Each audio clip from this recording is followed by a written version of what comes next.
Hey guys, welcome back. Joe Brunsman, Insurance Broker of the Stars. I'm here today to tell you no, you cannot serve as their virtual CIO. Now, before you break out the pitchforks, there's a little more to this, so let's go ahead and jump on into it. What am I talking about here? If you're operating as outsourced, interim, temporary, CIO, CISO, CTO, CXO, whatever that title is, or if you could reasonably be construed as acting within that position, this is the video for you. Now, obviously, I'm making this because these types of services are becoming increasingly popular with the MSPs that I see and their clients. All right, why is this? Well, I'm preaching to the choir, but suffice to say, hey, you got a bunch of information here. You got all this knowledge, all this experience. You know what other businesses are doing. That business wants to try and leverage that, but you have to be careful because there's more to the story. So let's talk about the claim chain real fast. And this is important to kind of conceptualize this idea. So if you're one of my clients, you probably already heard me drone on and on about this. But you render or allegedly fail to render some type of professional service. Your client believes an error or omission has occurred, right? There's some type of wrongful act, and therefore they're going to bring a claim against you. So let's give you an example. You were acting as their virtual CIO. Something happens. That could be a data breach, ransomware event, cybercrime, social engineering, business email compromise, right? Insert your own bad idea into there. What could happen to you? Well, how about they bring a claim against you, right? They say, hey, I didn't know anything about computers. I brought this guy in. He's supposed to be acting in this capacity, trying to keep me out of trouble, and something bad happens. So now I'm going to bring a claim against his insurance policy and try and recoup my losses there. Will your insurance company now provide you coverage if you're an MSP for that type of claim? Well, there's a little more to it. This is an example of an exclusion from a USLI policy, a common carrier you guys may have. And you'll see here the top part, that essentially says, hey, this is an exclusion. Number 2, any entity owned or controlled by any person or entity included within the definition of insured, right? Owned or controlled. Number 5, any entity of which any person included within the definition of insured is a director, officer, partner, or shareholder. All right, here's a Hiscox exclusion. Insured versus insured, brought by or behalf of any one insured or affiliate against another insured or affiliate. What's an affiliate according to Hiscox? Any person or entity, so that could be your client, which was operated, controlled, or managed by the named insured. Number 2, once again, officer or director, right? We're talking about a virtual chief information officer, right? So you can kind of start to see what the problem's going to be. Scottsdale, same idea, owned, operated, controlled, director, officer, partner, member, or security holder. Now, what are they talking about? What's this whole idea of control, right? Because that's not really defined within these policies. So what are some of the considerations that insurance companies are looking at here? Well, it's not an exhaustive list I'm going to put in front of you, but these are some of the things I want you guys to start thinking about. Hey, are you involved or were you involved in the day-to-day operations of the client? Did that engagement last longer than 12 months? Did you attend board meetings? Did you make management type decisions? Are you making recommendations to your client, or were you acting unilaterally, right? Did they just say, hey, here's your budget, go ham within these confines? Or are you making recommendations to where they should spend their budget, and then you're implementing those recommendations? Big, big difference there. Next, did you have authority to hire or terminate employees? Man, if you're doing that, there's definitely some consideration of control there you need to be worried about.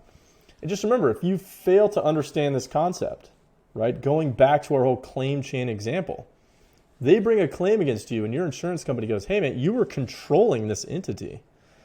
They could deny you coverage on that claim. So you really need to be careful about what you're doing here.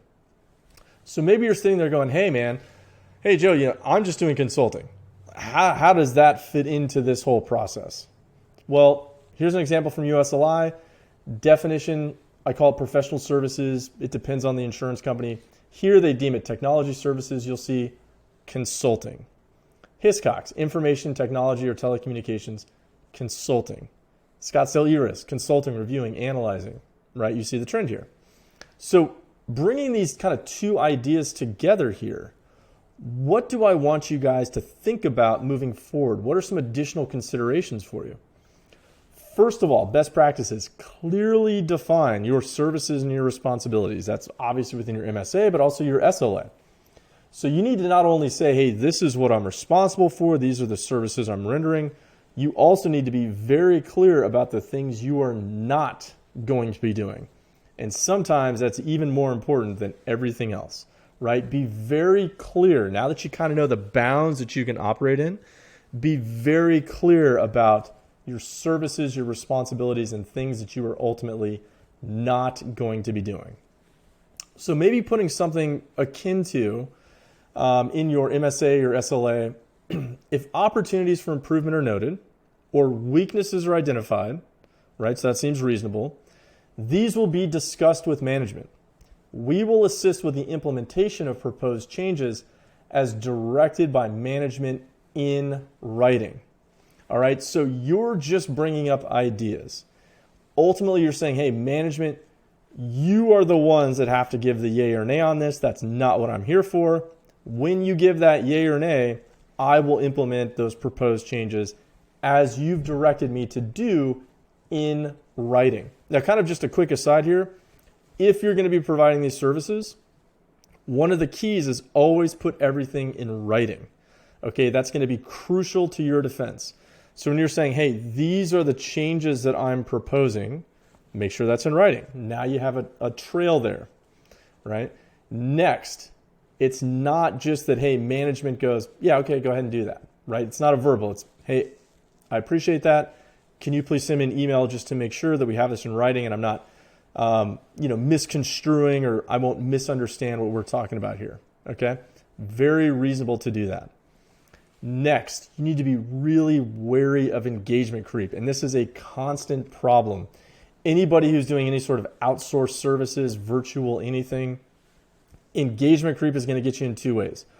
One, stick to that contract. Okay, if you start providing services that are reasonably still covered under your insurance policy, but fall outside of your original contract, you need to make sure that you're getting paid for the services you're rendering.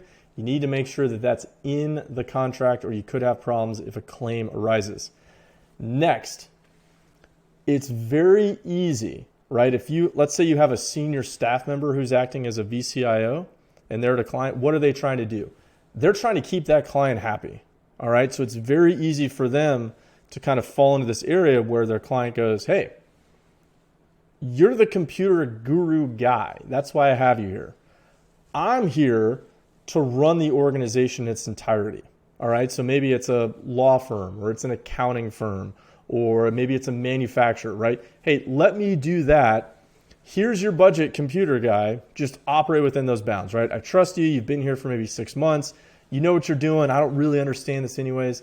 Just let's save everybody time. You just go ahead and do what you got to do within these boundaries. Don't do that, all right? You need to make sure that if you're acting in this capacity, that you're saying, hey, I can't do that. You also need to make it abundantly clear to your staff members, if they're operating in this capacity, that they understand if that type of conversation pops up, they cannot do that, right? They need to immediately contact you as the business owner. You as the business owner need to reach out owner to owner and talk through these issues with the other business owner and explain to them why you're doing the things you're doing, what your contract says. I understand that's not a comfortable conversation, but at the end of the day, you have to do it to keep your business out of trouble. And hey, man, need be, just blame the insurance company, right? That's always an easy out for you. All right. There's some other ways that you can handle this type of agreement with unique circumstances.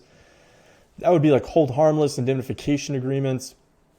I'm not going to get into that here. I just wanted to give you guys kind of the meat and potatoes of some of the risks that I'm seeing within the MSP community, because this is going to be a much bigger deal moving forward.